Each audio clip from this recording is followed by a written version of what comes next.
what I was thinking is that while someone could want to harm me, actively harm me, they can't attack me unless I collude somehow, consciously or unconsciously, with being attacked.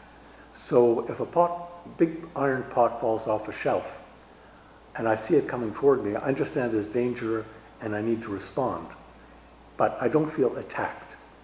So being attacked is not an event in the world. Being attacked is an internal, emotional, psychological experience. So no one can really attack me unless I am in that place, psychologically, emotionally, where I can feel attacked. The other thing was that if I think that everything in my life has led me to this moment, then if you were to jump at me or do something, then that's an outcome of my life. I want to say life plan, because that assumes an overarching idea that I'm walking into. But everything has led to this moment, obviously, right? If I stop for a cup of coffee, right? Like a friend of mine, my cousin actually hit a deer. And I said, how fast were you going? He said, if I'd been going faster, I would have missed it. Right? So everything that I've done up until this moment is this moment. So if something dangerous occurs in this moment, this is actually the way it is, in quote, supposed to be. This is the natural outcome of everything that has happened. So I should be in it and prepared for it and ready for it, because this is the actual present tense of my life. It's not like my life is going on and all of a sudden this dangerous thing occurs. This is all in the straight line. It's not like I'm going like this and getting blindsided. Everything is like this, the good, the bad, and the ugly. No, yeah. Right? So everything. So that in terms of what we talk about always being ready, right? So then, as long as I'm present in every moment, then I'm always ready. And the only time I can really be attacked or something bad can happen is if I'm not in the present tense. What you just said, it has really made a difference. Oh, it made a difference how I'm in the world, and made a difference in how you are in the world. how I am in the world. And I feel more present, more relaxed, more generally accepting and less judging, less judgmental. More magnanimous, yeah, in general. No. I give unconditional love to all who deserve it. Right? But I think less judgmental and less critical, because I think that if I think about that I can be attacked, then everybody becomes, like to a certain degree, a potential enemy. But if I can't be attacked, then they become neutral. Right. Right? I won't go as far as loving and kind, but I will say neutral. And so they don't flip my screen. They don't hit my screen like that. And I think overall I'm just better looking. Yeah, yeah. You're getting better looking all the time. Right? It's You impressive. noticed. Yeah. I knew you would. Yeah. Or maybe I'm just getting used to it. So that's that what you've said is, that goes back to the idea of no enemy. This is in a way, I like to think this is a manifestation of your training, because when we talk about no enemy, when we expand our awareness to include other things in their lives and start to accept responsibility for the nature of the universe itself. Oh yes, this is the other thing that came in, is that if everything is that I experience as part of what came behind as taking me to this one moment, then you are part of my moment. You're not like an external thing parachuted in to do me harm. This is part of the dance, and I have to accept it as, in a sense, part of myself, even though it's easy for me to externalize it and say you are an external enemy coming to harm my otherwise perfect life, right? But if I accept the idea that everything that's happened from the very beginning, or earlier for all we know, has come to this moment, then you are part of this moment for me. Yeah. Right? So I can't, whether you do me harm or good is almost irrelevant in a larger sense. Yeah. And I have to deal with you just the same way I have to deal with whatever is on my plate for lunch. This comes down to sort of the concept that people talk about with the idea of honor in martial arts. There's this sort of false honor, but then there's this honor when you hear about these stories of the Zen masters behaving in a particular way or the sword masters behaving in a particular way. You go, that's absurd. That's ridiculous. But then you realize that they're looking at it from that point of view, that they are as responsible for the situation that they are in as anything else in the universe is. The story of the samurai who withdrew from battle because he got angry. Mm-hmm. Violence is what happens when you do not practice a martial art. Mm-hmm. Okay?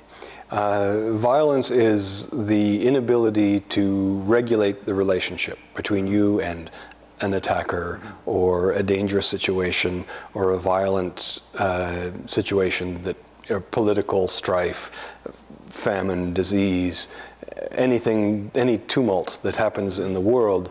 If we don't take action, then it will overtake us. One of my goals in life is to never be angry again. Mm-hmm. It's a challenge because anger was very useful for me at one point in my life. Mm-hmm. And when you use it to fend off trauma or shame or discomfort or whatever, if somehow things turn around, it gives this illusion of power. It even gives you this illusion of harmony, where your anger gives you a way of relating to people that makes things work for you. It's like the difference between a narcissistic sociopathic personality disorder and just being a narcissistic sociopath. Mm-hmm. Is that in a disorder, it works against you. Mm-hmm.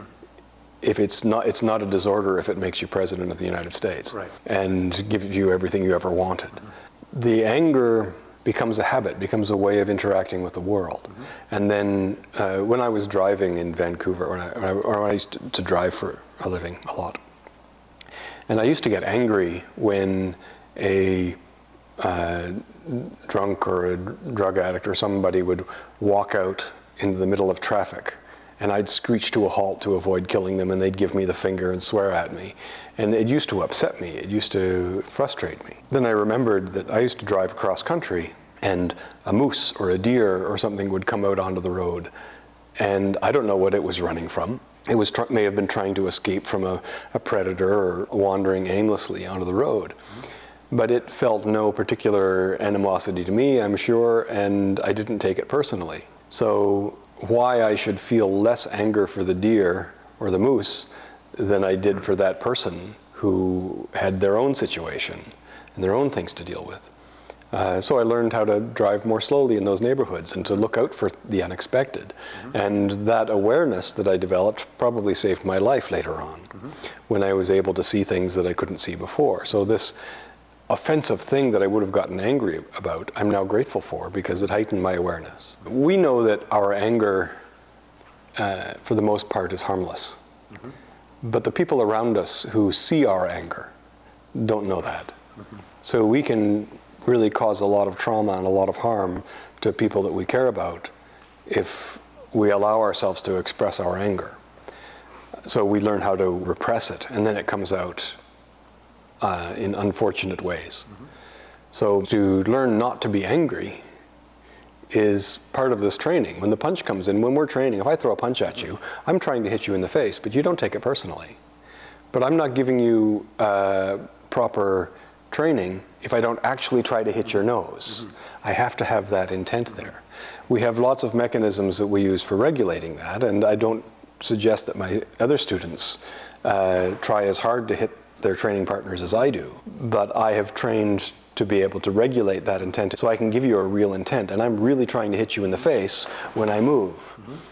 If it gets to a point where I realize I'm actually going to hit you in the face, I will withdraw the momentum and I'll mitigate the damage that it causes to you so I won't break your nose. That gives you the honest, clear intent so that you can understand that it's a real attack as opposed to that, which is just me putting my fist out in the air, or this, like that. So you can mitigate your response so you take less and less violent approach to it.